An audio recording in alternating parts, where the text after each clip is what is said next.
What's going on, y'all? I'm here to talk about the sick buffs and changes I've made for both Dipplin and Hydrapple. Before I get into explaining the type choices, the ability choices, the moves, all this stuff that you see on your screen right now, I want to have a quick disclaimer for anybody who's new here. First of all, shout out to you. I appreciate you clicking on this video. Hopefully this music is not too loud. I'm going to turn it down a tiny bit just in case. I'd rather it be a little bit too quiet. Anyway, yeah, if you're new here, shout out to you. And I'm talking specifically to you, okay? I really do appreciate you clicking on this video. Make sure you drop a sub and check out my other videos after this one. Most importantly, I would recommend pausing the video real quick and just giving the description a nice little read just to give you a baseline of information about this ROM hack so you can understand it better. If you were expecting some type of competitive analysis, I'm sorry, that's not what this is. It's me reimagining and reworking pretty much the whole game, every single Pokemon, super in-depth. Every Pokemon is super great and fun to use from the very beginning to the very end. And these guys are no exception. They're all super versatile as well, which I'll get into in just a second.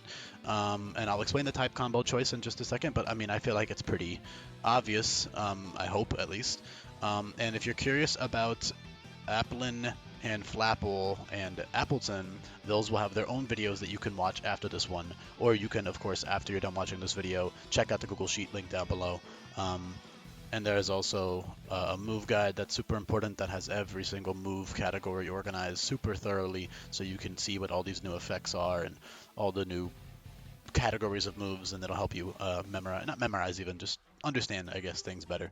But yeah, with all that being said, we've got Dipplin and Hydrapple, right? So these guys are super, super cool. Bug Dragon, I feel like it's pretty self-explanatory. I mostly wanted to differentiate, for example, like bulky Dipplin from like Appleton. Of course, their abilities are very different. Like all three of their abilities function very differently. So that's enough of a distinction. But I don't know. I think the main reason, okay, so in this ROM hack, I try to balance Pokemon around one another. So for example, if they have the same type combo, I don't want them to have any overlapping abilities or just, you know, traits or tools that are too similar. And in this ROM hack, abilities are like the defining difference or distinguishing factor, right? Because moves, I mean, moves are also very defined and distinguished, and there's still a lot of signature and exclusive type of moves, as you can see on screen. I mean, there's quite a few that Hydrapple gets and Dipplin gets, but the main, like, unique trait is just that every Pokemon has 3 unique abilities, and even Dipplin versus Hydrapple is a great choice, let alone evolving into the other two. The other two, Flapple and Appleton, are great. Despite, you know, don't be BST pilled, man. Don't be stat pilled. Don't be like, oh, Hydrapple's stronger. Why would I, or if I like Dipplin is way bulkier. Why wouldn't I just take that? That's not how this game is balanced around whatsoever. Like Flapple is significantly faster and offensive and just really, really fucking good. And then Appleton is obviously incredibly fat, has great abilities. You know, it's immune to fire. The Grass Dragon typing is different defensively than Bug Dragon is. They have their own strengths and weaknesses. Bug Dragon, I'd say its biggest strength defensively over Grass Dragon is that it's immune to, not immune to, it's resistant to fighting. I think that's a really, really nice trait. Of course, all these other great traits as well, but I don't have time to get into every single little nitty-gritty difference between them. I can assume that you guys can guess. But yeah, Dipplin and Hydrapple are both super sick. I love Hydrapple especially, man. They're so cool. The bug typing, again, it's pretty. Do I even need to explain it, man? Like, they're literally based on worms, and you can argue it's weird for them to be bug and not Applin and the other two, but in my head at least, the other two are more apple than they are. Dipplin is a little more apple than worm or slash. They're worms, right? So that it's a pun. You know, I'm sure you guys know this, but if you don't, it's a pun on worm, like the dragon worm, and then worm, like the bug worm. Obviously, yes, they are more dragon than they are bug, and you can argue the bug, like the dragon, is the stand-in for bug. They're not actually bugs. However, counterpoint. If you look up a list of Pokemon that learn moves like Bug Bite, it's all bug types, and then very specific Pokemon that are basically bugs but aren't bug type, right? So off the top of my head, at least in Gen 9, I think Gliscor might have lost it, but Gliscor is one of them, and obviously they're very bug-like. Drapion, obviously, but that's because they literally are a bug. Um, and then there is Dipplin. Dipplin is on that list. Dipplin and Hydrapple. Appleton and Flapple don't get Bug Bite, but Dipplin and Hydrapple do. So there's my proof. There's my canonic Game Freak certified proof that these guys very well could have been. I thought Hydrapple was gonna be Bug when it was like released, like when it got leaked or whatever the fuck. I was like, dude, this guy's got to be Bug, right? He came out and he's not Bug, and that was disappointing as hell because obviously we don't have a Bug Dragon. There are 2 other Bug Dragons in this hack. However, there are like 6, I think there's 6 or 7 Grass Dragons that I have to balance around one another. So I kind of got off topic, but another main reason I chose to do this change is so that way they can keep Regenerator. I also let Dipplin have Regenerator just to give them that defensive. You know, they're incredibly fat, right? I mean, there are tons of great. This ROM hack kind of revolves around choices, right? I mean, of your which ability you're going to run for that boss fight, which moves you're going to run for that boss fight, but even the Pokemon themselves have tons of choices and options in terms of like evolving or not.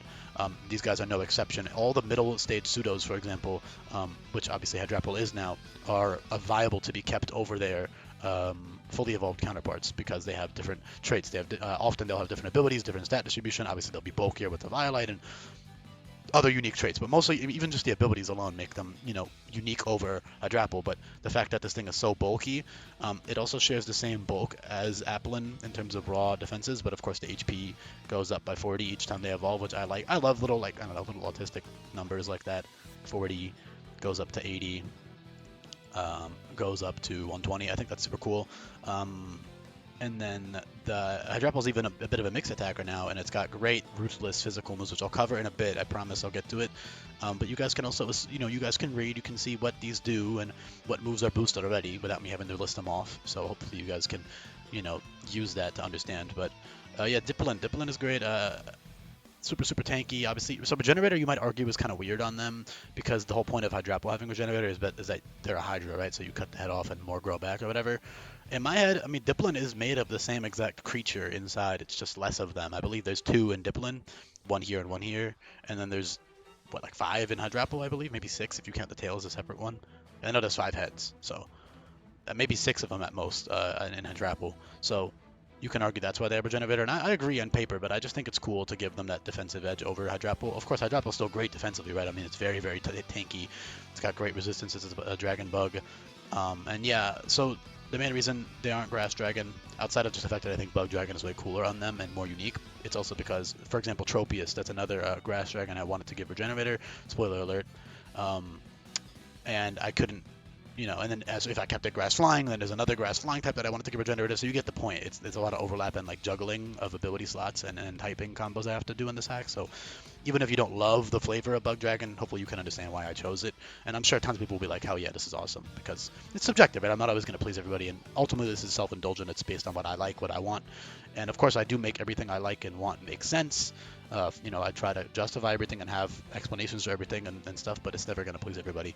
But yeah, on the topic of gameplay, I'm getting really sidetracked, man. I don't want people to fixate on like endgame. For example, like people are gonna fixate on Fickle Beam, like, oh my god, it's what's the fucking math? Hold on, 120, 180, 360. It's technically a 360 base power move if you get the double effect. Don't fucking worry about that, man. It's not. The main use of that is against you. For example, when you're fighting Kieran, he's gonna cheat and get, you know, Fickle Beam earlier because, I mean, of course for the player it's very strong, but even just without the crit effect, as you can read, again, it's balanced around the fact that you aren't getting the 1 in 3 ever if you're prepping with nuzlockes, which again, as you can read, is how this game is balanced, right? Again, if you are new here and you've listened this far into the video, first of all, shout out to you. Leave a comment down below if you did. I'm curious on like the demographics of new people listening all the way to the end, or if it's only like regular viewers that listen to the end. So let me know if you made it to this point in the video. Leave a comment. And yeah, Hydrapple, like, that Fickle Beam, like, it's more, again, for a tool for Kieran to abuse against you, because when he's clicking that shit, you have to plan as if it's getting the max power, you know, which if I give him Ruthless, that's going to be 180, 360, and then you add Stab on top of that. It's incredibly powerful. It's basically like Explosion at that point, right? Excuse me, hold on. Sorry. So that's awesome. It's mostly a tool for the AI. Of course, at the end game, yes, it is a 180 base power move. You should treat it as its 180 base power. You should not be like trying to fish for that 30% Fickle Beam. That's not consistent. This ROM hack is kind of balanced around consistency and planning and prep and using the tools that I give. And that 30% chance is not a tool. It's not something you should ever care about for when you use it. So that's how that move is balanced. Because obviously in competitive or something, this would be fucking ridiculous, right? But this is not what this is balanced around. It's balanced around fighting AI. It's balanced around a progression of a game, not, you know, competitive single battles. It's a completely different dynamic.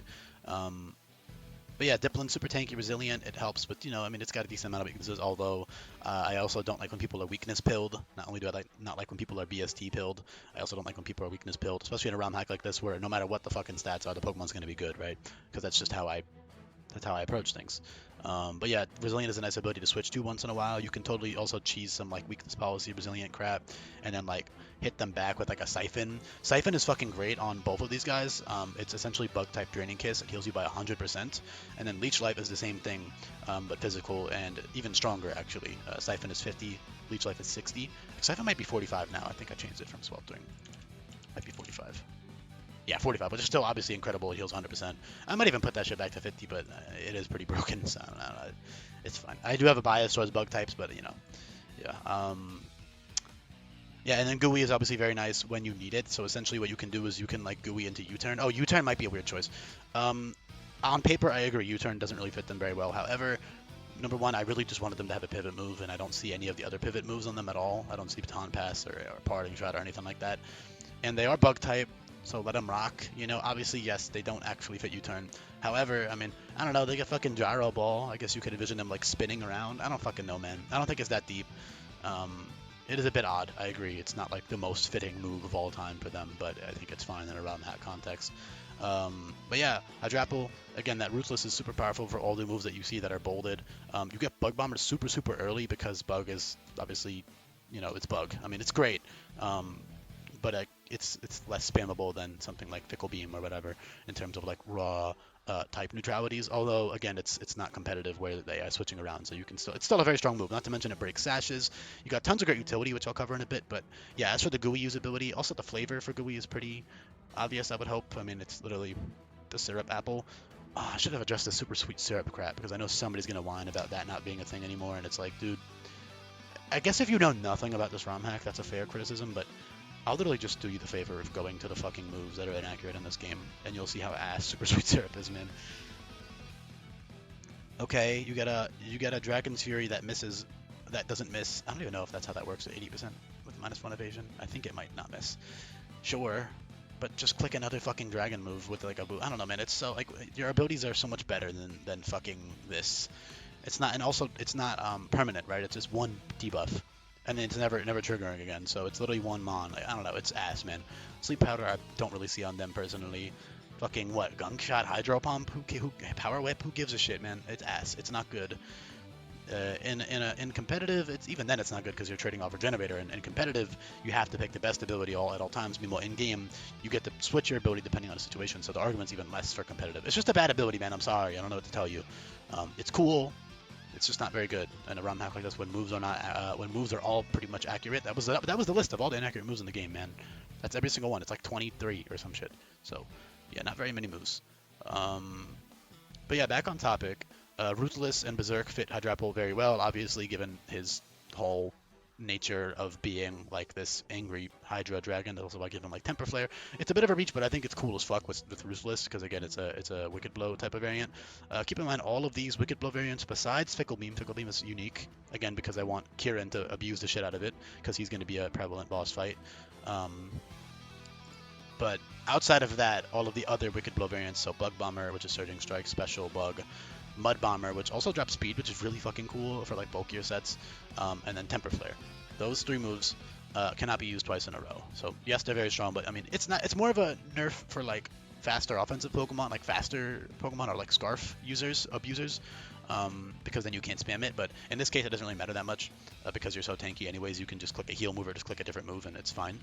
Of course, stuff like Quick Claw is very easy to use on him. Of course, there's Item Claws, but if you want to use your Quick Claw for that boss fight on him, you can send him in. Here it is. Here's the item buffs. So yeah, Quick Claw, single use consumable. Switch him in. You know, blow something up with Bug Bomber, whatever it is. But yeah, Dipplin obviously incredibly bulky. That U-turn with regen. U-turn GUI is also great. So I was trying to cover earlier why GUI is good. It's so bulky, right? Where you don't. Like, sometimes you just want to use it as a pivot. Like, you'll switch it in, take a couple physical hits, maybe heal a bit, maybe use some Struggle Bug to drop their stats a bit. I mean, there's so many things you can do with them, right?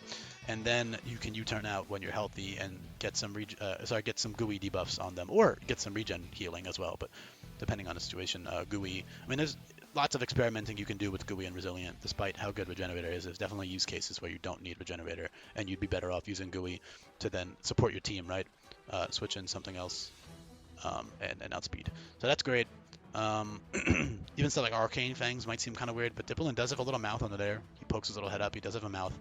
And I don't know, the dragon. I just think it's cool to have draining moves like dual stab, arcane fangs, plus leech life is fucking cool as hell to me. Um, on Hydrapple and on even Dipplin, although his attack is lower, it's only 50. Um, you still could use some physical moves, but the main draining move you'd be using is like Siphon or Giga Drain or something on him. Even so, like Acid Reflux is great. That poisons and drops the special offense by 2. That's fucking great. With like it paired with Siphon, you know, you get that residual. This thing doesn't die. You could totally just keep Dipplin the whole game. It doesn't die. It's very easy to use. It's very versatile. Hydrapple is more of an offensive, like Unga Bunga type of mon. Of course, he's still got all that great defensive utility that Dipplin has. He's just less bulky. He is actually bulkier in terms of broad bulk, but of course with the Violet, he's less bulky. Not by that significant amount. Obviously, I'm lying. It is pretty significant, but the point is, Hydrapple can do a lot more. But Dipplin is much better at the defensive utility stuff. Speaking of, they also get Sticky Web now, which is really cool for reasons like Slurpuff getting it. That's how I envision them. You know, Slurpuff.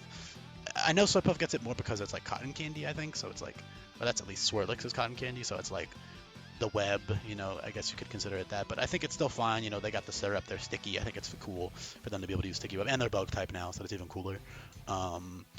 You got tons of, you know, your priorities. So yeah, Ruthless First Impression is incredibly powerful. That's 135 power, despite only coming off of quote-unquote only 90 base attack. Because it's such a high base power move with Ruthless and its stab, you can definitely use that First Impression to switch in and just kill shit when you need it to. And it's so bulky, you can switch in pretty easily, or you can pivot around easily.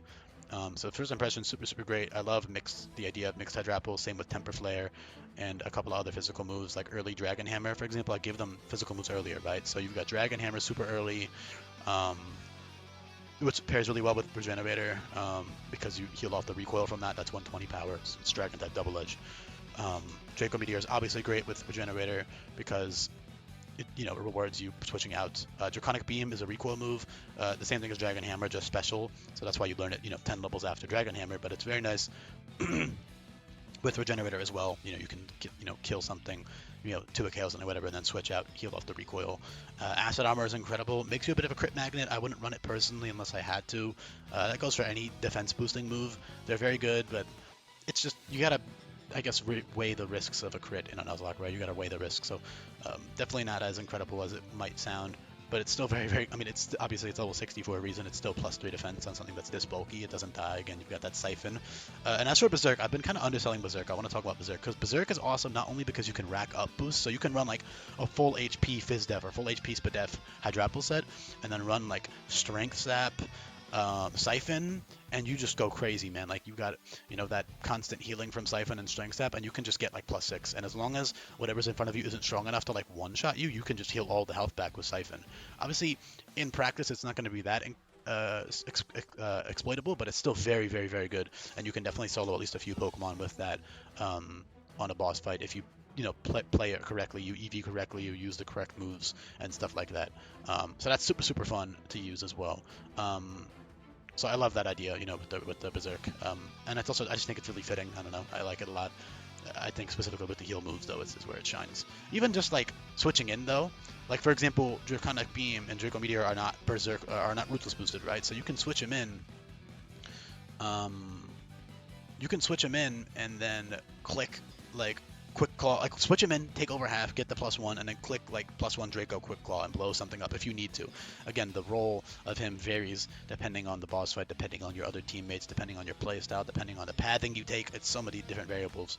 But yeah, Mud Bomber, also great with Ruthless. I mean, overall, I mean, that's a, again, strong special ground move with Ruthless. Also breaks sashes, same as Bug Bomber, and again, that drops speed too. So yeah, don't underestimate the utility of Hydrapple, of course. I mean, it's got the exact same utility moves as Dipplin. It's just slightly less bulky, but much stronger. So it's up to you which of the two you prefer. And which I don't know, whatever suits your playstyle the best, and just whatever you prefer. So that's how the game is balanced, right? You're supposed to pick whatever you want the most. Again, check out the videos for Flapple and Appleton. I'll be covering those next. I appreciate you watching to the end. Let me know if you did make it all the way to the end. Shout out to you. And I'll be back for more coming up. Hopefully I didn't miss anything. I think I covered pretty much everything. Syrup Bomb, that's another Ruthless move. It's not stab anymore. I considered making it bug, but it feels a little weird to make it bug, man, you know, because the syrup part is like the syrup and the apple is grass, you know, so I don't know, it's kind of weird. Also, I think it's almost kind of soulful in a way, or kind of cool in a way for them to have a bug move, a strong grass move, despite not being stab. It's kind of giving them like pseudo stab, right, because of that ruthless. So I think that's cool. Even on Dipplin, it's very strong. That's a 97.5 base power move that drops speed on Dipplin on evolution at level 25, which is much earlier than Energy Ball TM, which is even slightly weaker, 95 base power Energy Ball. So you get the point. Syrup Bomb's really cool, despite the fact that it's not stab anymore.